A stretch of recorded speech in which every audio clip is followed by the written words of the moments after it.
आखिरकार जम्मू कश्मीर इंतज़ामिया जो है स्टेट लैंड, घास चराई लैंड और इसी के साथ साथ लोगों पे हुक्मनामे आयद कर रही है। आखिरकार किस तरीके से जो है सरकार निज़ाम चला रही है, किस हद तक ये सही है और लोगों पे क्या इफ़ेक्ट पड़ेगा, इसी सब पे हमारे साथ बातचीत करने के लिए मौजूद हैं डेमोक्रेटिक आज़ाद पार्टी की चीफ स्पोक्स पर्सन सलमान निज़ामी जी। सबसे पहले सर आपका बहुत शुक्रिया वक्त देने के लिए। सरकार जो है निज़ाम जिस तरीके से चला रही है, लोग पैनिक हो रहे हैं। घास चराई की लैंड की बात करें या फिर रोशनी लैंड की बात करें, स्टेट लैंड की बात करें, कई सारे लोग जो है पैनिक हो रहे हैं। किस तरीके से देखेंगे इस ऑर्डर को, किस तरीके से देखेंगे इस हुक्मनामे को? देखिए, ये सबसे पहले जो एक्ट आया था ये उस वक़्त एनसी और बीजेपी की हुकूमत थी और उस वक़्त उनका ये एक चाहत थी कि हम जम्मू कश्मीर में रेवेन्यू जनरेट करें ताकि पावर प्रोजेक्ट्स बने, और उसमें वो कामयाब नहीं हुए और 1990 से पहले जिसकी ज़मीनें थी उनको रेगुलराइज करने की जो है वो बात हुई। उसके बाद गुलाम नबी आज़ाद साहब ने इसमें जो है ख़ास तवज्जो दी और उन्होंने जो है 2007 से पहले जो लोगों की ज़मीनें थी उनको रेगुलराइज करने की जो है एक ऑर्डर निकाला। और उसके बाद हमारा मकसद ये था कि जो गरीब लोग हैं जम्मू कश्मीर में उनको फ़ायदा पहुँचे।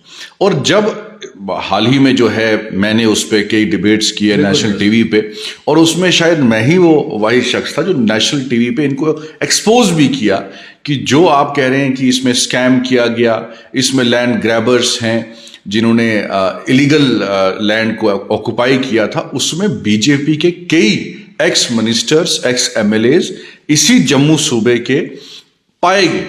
उसमें कविंदर गुप्ता साहब का नाम आया, उसमें पठानिया साहब का नाम आया। उसके बाद भाजपा के लीडर जो हैं वो गायब ही हो गए, उस पर चर्चा नहीं हुई।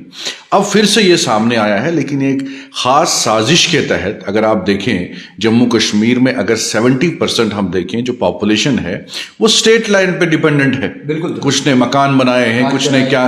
तो हमारा जम्मू कश्मीर जो है 1947 से पहले क्या था, उसके बाद कुछ लोग वहां से आए, कुछ लोग यहां से चले गए, तो उस जमीन पे बस गए और हमने उनको हकूक दिए।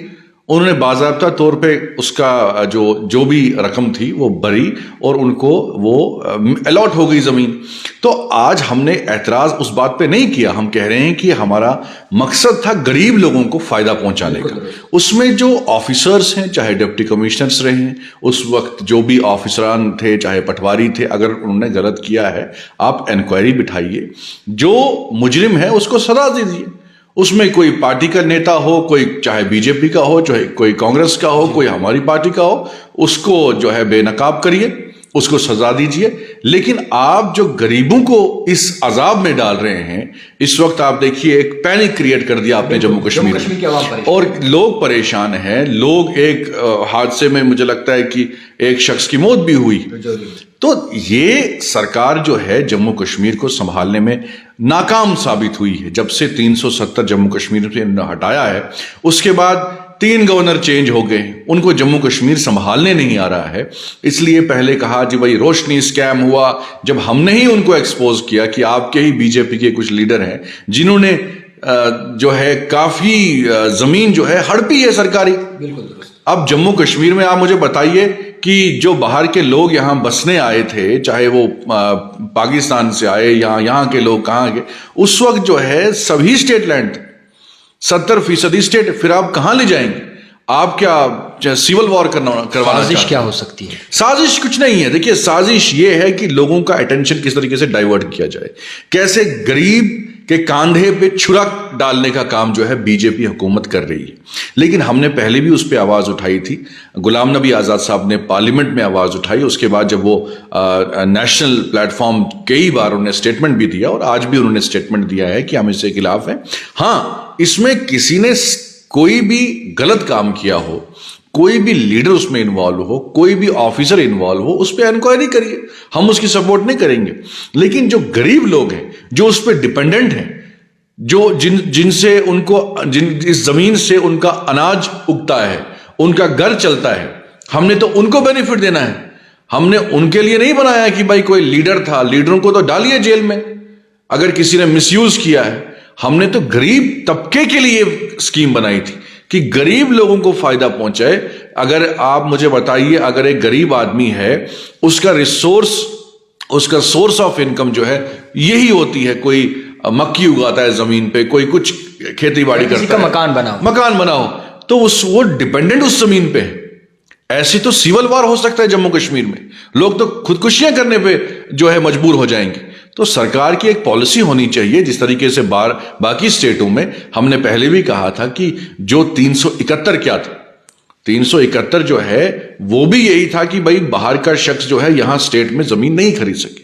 अब आपकी साजिश के तहत अपने लोगों को घरों से बेघर करना चाहते हैं, किन लोगों को यहां घुसाना चाहते हैं जिससे आपको फायदा हो, और आप यहां जम्मू कश्मीर में क्या सिविल वॉर कराना चाहते हैं, आप कत्लेआम करवाना चाहते हैं, आप क्या जम्मू कश्मीर के लोगों को बोल रहे हैं कि आप यहां से निकलो, आप जाओ, चाइना जाओ, अमेरिका जाओ, कहां जाएगा गरीब आदमी? आपने तो सड़कों पे उतार दिया। हुक्मनामे को डीएपी नकारती है। बिल्कुल, और डीएपी का मानना है कि अगर किसी ऑफिसर ने इसमें कोई गलत काम किया है, कोई भी पॉलिटिशियन हो, जो बड़े बड़े लोग हैं, उसमें अगर हमारे भी लीडर हों, उसमें कांग्रेस के लीडर हों, उसमें नेशनल कॉन्फ्रेंस के लीडर हों, उसमें बीजेपी के लीडर हों, उनको सजा दीजिए जिसने गलत किया है। उस वक्त अलॉट किसने की जमीन, और देखिए इंक्वायरी बिठाइए कि उन लोगों को जिन्होंने, जो बड़े बड़े लोग हैं, उनको अलॉट करने वाले लोग कौन थे? हमने तो नहीं की। आजाद साहब का मानना था कि भाई गरीब लोगों को फायदा पहुंचे इस चीज का। अब आजाद साहब चीफ मिनिस्टर थे, नीचे क्लर्क ने घोटाला किया, नीचे क्लर्क ने चोरी की, नीचे क्लर्क ने किसी को जमीन दे दी, अलॉट कर दी, तो उसमें आजाद साहब का कसूर नहीं है। इसलिए हम कहते हैं कि हमने फायदा पहुंचाया था गरीब लोगों को। अगर उसमें कुछ लोग इन्वॉल्व हो गए, उन्होंने गलत काम किया, होता है। अब आप देखिए, एक स्कूल का हेड है या एक डिपार्टमेंट का हेड है, वो एक डिस्ट्रिक्ट को चलाता है, बिल्कुल, तो उसमें कोई टीचर करप्शन में इन्वॉल्व हो, उसकी गलती जो है डिप्टी कमिश्नर को नहीं होगी। तो इसलिए हमारा पर्पस था कि गरीब लोगों को फायदा पहुंचे जम्मू कश्मीर का। यह आजाद साहब का ख्वाब था और पूरा भी हुआ, उन्होंने किया भी। 2007 से पहले जो है, पहले तो 1990 से पहले थे, लेकिन आजाद साहब जब आए उन्होंने बोला कि 2007 से पहले जो भी है उनके, और कट ऑफ पीरियड जो है वो हमने शॉर्ट कर दिया। इसलिए हम ये मानते हैं कि जो उसमें मुलविस हैं उनको सजा दीजिए। कौन कौन है? इंक्वायरी आपके पास विजिलेंस है, सीबीआई है, एनआई है, कितनी एजेंसियां हैं, करिए बेनकाब उनको। उसमें इन्होंने इतना प्रोपेगेंडा किया, नेशनल न्यूज में चला कि ये जी जमीन जिहाद है। तो आपने सुना होगा कि उसको काउंटर सलमान निजामी ने उस वक्त किया था नेशनल लेवल पे, और मैंने कहा था अगर ये जमीन जिहाद है तो कविंदर गुप्ता किस धर्म का है, अगर आप इसको धर्म के लिहाज से तोलते हो। तो उन्होंने कहा था कि भाई जम्मू में एक, चाहे बठंडी हो, नरवाल हो, ये एरिया जो है ये जी मुसलमान यहां कब्जा करके बैठे हैं। अब मुझे बताइए, जो बीजेपी के नेता हैं वो क्या मुसलमान थे? क्या पठानिया मुसलमान था? क्या ये आपके कविंदर गुप्ता मुसलमान था? ये भी छोड़िए, ये भी छोड़िए, जो देशभक्ति का डोंग पूरे देश में भाजपा के नेता करते हैं। हैरानगी की बात यह है कि आपके जम्मू से कुछ ही किलोमीटर दूर नगरोटा में आपके जो साबिका डिप्टी चीफ मिनिस्टर थे डॉक्टर निर्मल सिंह, उन्होंने आर्मी की जमीन हड़पी, उस आर्मी की जमीन पे अपना घर बनाया है। अब मुझे बताइए उसमें क्या वो मुसलमान है? इसमें धर्म की बात नहीं है, इसमें यह है कि जमीन हड़पने वाले लोग यही भाजपा के नेता हैं। स्टेट लैंड तो छोड़िए, निर्मल सिंह साहब ने तो आर्मी की जमीन पे कब्जा किया है, उसको क्यों नहीं खाली करवा रहे हैं? आप तो इतना चिल्ला चिल्ला के बोलते हैं हम देशभक्त हैं, हम फौज के साथ हैं, हम कड़ी निंदा करते हैं जब भी कोई हमला होता है। तो भाजपा के नेताओं को शर्म आनी चाहिए कि जो जमीन आर्मी की जम्मू कश्मीर में है, जो आर्मी अपने पोसेशन में रख रही है, उस पे आपने कब्जा किया है और अपना घर बनाया है नगरोटा में। क्या उस बिल्डिंग को अभी तक जो है आपने हटाया है? नहीं हटाया। अभी तक वहां भाजपा के नेता निर्मल सिंह साहब रहते हैं उस बिल्डिंग में है। तो ये लोग क्या जो है प्रोपेगेंडा फैला रहे हैं? तो ये बेनकाब लोग हुए हैं, इनके पास कुछ है नहीं।